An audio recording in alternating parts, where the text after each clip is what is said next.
Yo, what's going on, guys? And today, I want to talk about the Atlanta Hawks. The Atlanta Hawks plan to enter this trade deadline as a team that is a bit under 500 and is just clinging on to a play-in tournament spot.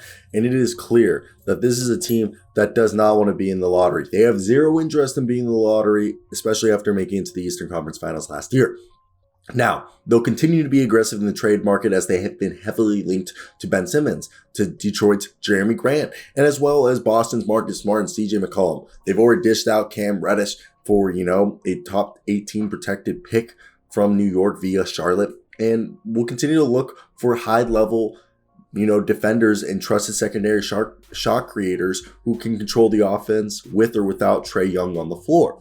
So I want to hear your thoughts down below. Who are your trades that you would do? Comment down below. Let me hear your trade proposals. Put them down below. I would love to hear all of those, guys. And let's get right into it.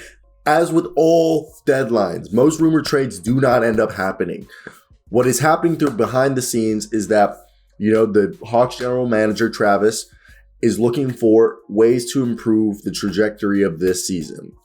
And you know what? I'm asking you Hawks fans to send in your favorite trades down below and let's analyze them. And let's get into it and let's talk about the most realistic. I'm going to talk about Ben Simmons a little later in the video, but I want to talk about, trades that we could talk about that could end up, realistically happening. So let's look at this one. The Celtics and Hawks could make a trade where they send Marcus Smart over and we send the first round pick we received from the New York Knicks and Bogdan Bogdanovic.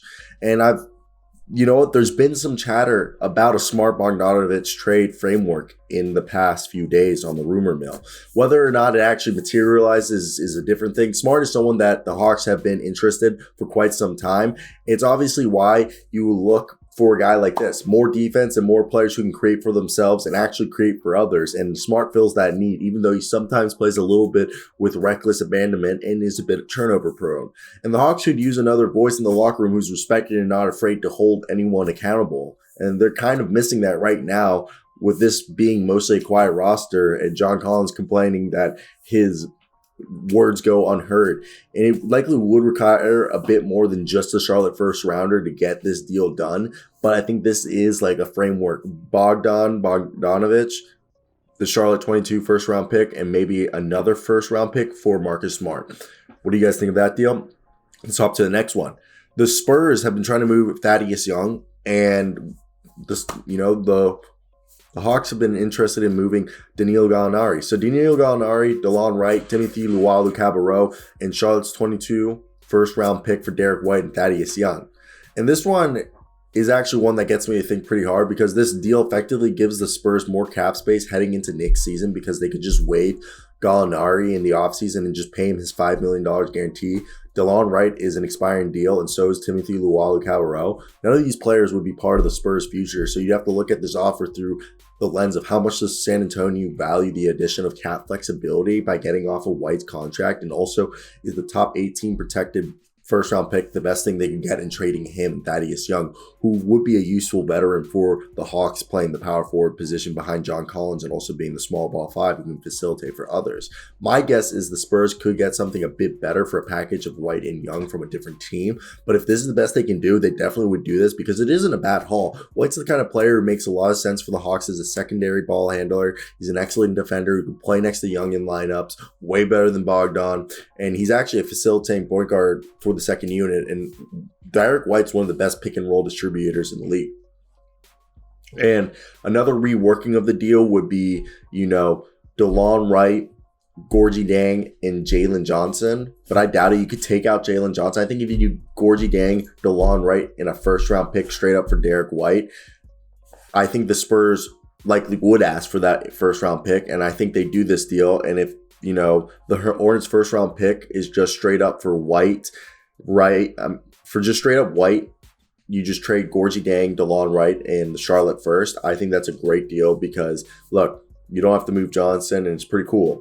I think that's a good one.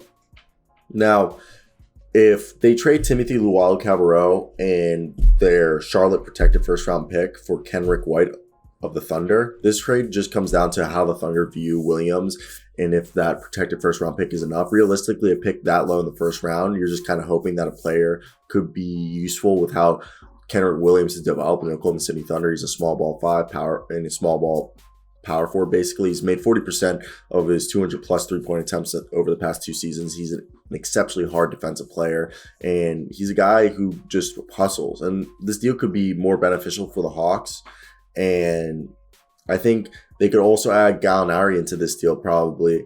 And I think it's actually not a bad deal, you know?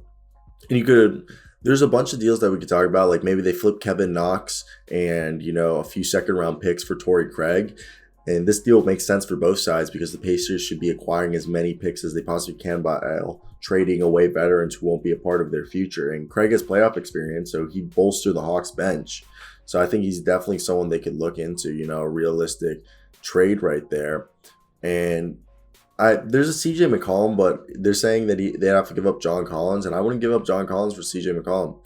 So let's talk about 2 Ben Simmons trades. There's 1 Ben Simmons trade of John Collins, Bogdan Bogdanovic, Sharif Cooper, the Charlotte first-round pick, the Thunder first-round pick for Ben Simmons and Shake Milton. And I think the Sixers would say no to this because Collins and Bogdanovic have been key players discussed in the Simmons deal. But this offer wouldn't be enough for Philadelphia because Atlanta is only offering a low first-round pick and essentially 2 second-round picks because the Thunder will be a lottery team. And the Hawks would also certainly have to include more players in this deal. Collins and Bogdanovic aren't nearly the star players that Daryl Morey is looking for. The next one would have to be DeAndre Hunter, Danilo Gallinari, and Lou Williams, and you know the 2022 first-round pick and the 2024 Hawks unprotected first-round pick, and throw in a few second-round picks for Ben Simmons and Matisse Thybulle. Again, I don't think the Sixers do it because another one where there wouldn't be enough compensation for Philadelphia because none of the players are stars, so the pick compensation would have to be increased. And I'd also think the Sixers would have to look for other offers than Hunter, who could develop as a star but isn't one yet. Unless Morey lowers his asking price, I think the Hawks aren't going to get Ben Simmons. So that's the video, guys. I hope you guys did enjoy it. Like, subscribe.